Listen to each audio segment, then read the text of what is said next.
ভয়েসটা প্লে করতেই আমার পুরো হুঁশ উড়ে গেল। আমি এক লাফ দিয়ে সোজা বিছানা ছেড়ে উঠে দাঁড়িয়ে গেলাম। মাফিয়া গার্লের সেই ভয়ঙ্কর আওয়াজে কেউ আমায় মেইল করেছে। হে বৎস, আমার অস্তিত্ব তালাশ করতে যেও না। আমার অস্তিত্ব তালাশ করতে গেলে নিজের অস্তিত্বই হারিয়ে ফেলবে। ভয়েসটা শুনে থতমত খেয়ে গেলাম। এটা কি করে সম্ভব? মাফিয়া গার্ল আমায় ভয়েস মেইল করেছে? শুধু তাই নয়, আমি মাফিয়া গার্লের তালাশ করছি সেটা সে জানলো কি করে? বাপরে বাপ, কি ডেঞ্জারাস মেয়ে রে বাবা! আমায় মেইল করে শাসা। মাথায় তো কিছুই কাজ করছে না ভয়েসটা শোনার পর থেকে। কিন্তু আমি তো থেমে থাকবো না। আমি মাফিয়া গার্লের খোঁজ বের করেই ছাড়ব, সে যত বড় মাফিয়াই হোক না কেন। আমি আকাশ ও কম না। চুপসে আসি বলে আমাকে ভয় পেতে হবে এমন কোনো কিছুই নয়। মাফিয়া গার্লও জানে না যে আমি কত বড় খেলোয়াড়। যেদিন আমি খেলতে নেমে যাব সেদিন এমন মাফিয়া গার্ল পথে পথে হোঁচট খেয়ে মরবে। এসব নিয়ে চিন্তা ভাবনা করছি। তখনই দেয়াল ঘড়িটায় 9টায় অ্যালার্ম বেজে উঠল। ওয়াল্লাহ, 9টা বেজে গেছে কখন? আমার তো কলেজে যেতে হবে। তাড়াতাড়ি বিছানা ছেড়ে উঠে পড়লাম। তারপর ফ্রেশ হয়ে হালকা পাতলা কিছু নাস্তা করে কলেজের উদ্দেশ্যে রওনা হল। হেঁটেই রওনা হয়েছি। কলেজে পৌঁছে গেলাম। কলেজে পৌঁছতেই দেখি গতকালের সেই রামিসা মেয়েটা গাছতলায় বসে বসে বই একটা হাতে নিয়ে পড়ছে। কোনো কিছু না ভেবেই মেয়েটার দিকে এগিয়ে গেলাম, কারণ এখনো ক্লাস শুরু হয়নি, আর ক্লাস হবে কিনা সেটাও সন্দেহ। মেয়েটার কাছে গিয়ে দাঁড়িয়ে আছে। মেয়ে আমায় দেখে আজ নিজ থেকেই কথা বলল। কালকের বিষয়টা নিয়ে কিছু বলতে আসছেন বুঝি? না, তেমন কিছু না। মানে হ্যাঁ। মেয়েটার এমন ধারা কথা শুনে কি বলবো সবটাই গুলিয়ে গেছে। তো বলুন। আচ্ছা, আপনার সাথে কি ফ্রেন্ডশিপ করা যাবে? না, ফ্রেন্ডশিপ করা যাবে না, কারণ আমি কোনো ছেলের সাথেই চলাফেরা করি না।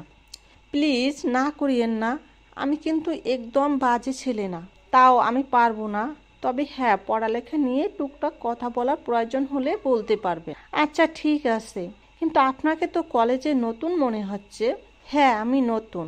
1 মাস আগে এডমিশন নিয়েছি এই কলেজে, অন্য কলেজ থেকে ট্রান্সফার হয়ে। তবে রেগুলার হয়েছি 1 সপ্তাহ হবে। কোন ইয়ারে এডমিশন নিয়েছেন? সেকেন্ড ইয়ারে। আপনি? ও, আপনিও তাহলে আমার সেম ক্লাস। তার মানে আপনিও সেকেন্ড ইয়ারে পড়েন? হ্যাঁ। আচ্ছা, এখন আমি একটু বিজি পড়া নিয়ে, আপনার সাথে পরে কথা হবে কেমন? আচ্ছা ঠিক আছে, সে না হয় পরেই কথা বলবো।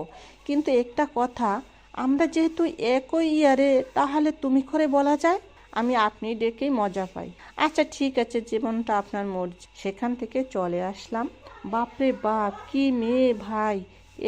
আমার মনে জ্বলে আগুন, আর সে বাজায় সাপের বিন। তবে সমস্যা নেই, তোমায় তো আমি নিজের করেই ছাড়বো। তোমায় নিজের মনে ফিক্সড করে নিয়েছি, বিয়ে করলে তোমায় করব। সেখান থেকে আসতে না আসতেই শামীম কলেজের গেট দিয়ে প্রবেশ করলো। কিরে, তুই এখন এলি? কখন এলি? এই তো একটু আগে। আচ্ছা চল, ক্যান্টিনের দিকে যাই। কলেজের পরিবেশ দেখে তো মনে হচ্ছে না যে আজ ক্লাস হবে। আমারও তাই মনে হচ্ছে। চল তাহলে ক্যান্টিনে যাই। তারপর দুজন মিলে ক্যান্টিনে চলে গেল। কলেজে যেদিন এডমিশন নিয়েছি সেদিন এই শামীমের সাথে আমার পরিচয় হয়েছে। অল্প কয়েকদিনেই খুব ভালো বন্ধু হয়ে উঠি আমরা। দুই বন্ধু মিলে ক্যান্টিনে বসে বসে কফি খাচ্ছিলাম। তখন এই আশেপাশের লোকজন সবাই একদিকে দৌড়ে ছুটে যাচ্ছে। একজনকে ডেকে জিজ্ঞেস করলাম, ভাই কি হয়েছে? আপনারা এভাবে দৌড়াচ্ছেন কেন?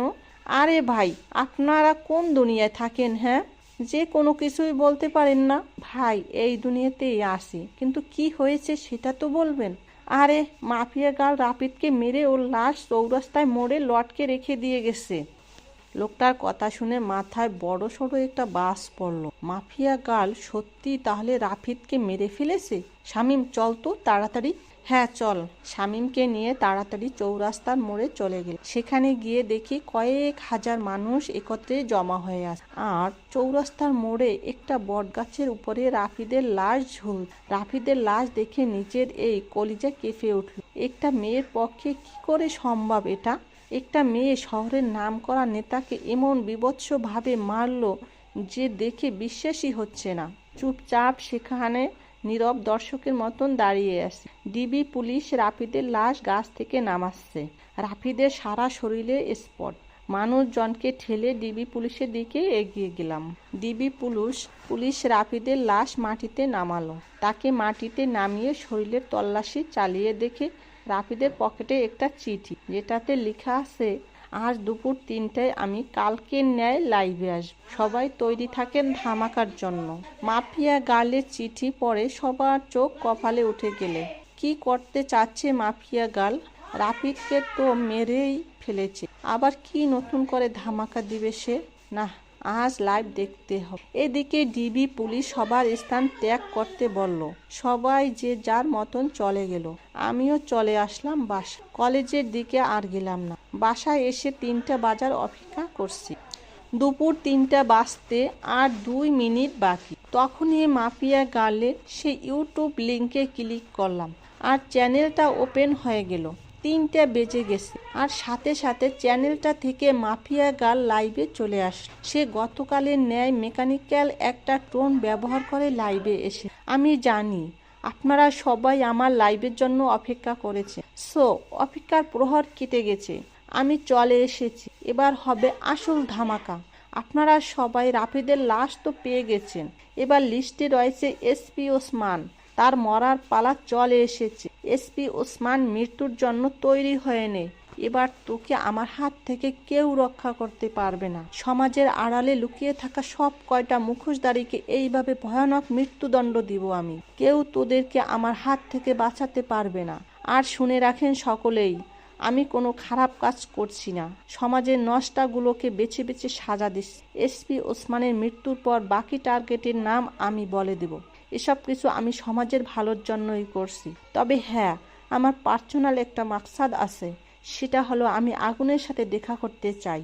এসব করে সেজন্য নিজেই আমার কাজকর্ম দেখে আমার সাথে দেখা করে। যতদিন না সে আমার সাথে দেখা করবে ততদিন এই রূপ করে যাব আমি। মাফিয়া গার্লের মুখে আগুন নামটা শুনে ভিতরে ছ্যাদ করে উঠল। আল্লাহ, এ তো দেখি উল্টো চক্র। যেখানে মাফিয়া গার্লকে আমি খুঁজছি সেখানে সে উল্টো আগুনের তালাশ করে। চলবে, ভুল ত্রুটিগুলো ক্ষমার নজরে দেখবেন। আজ একটু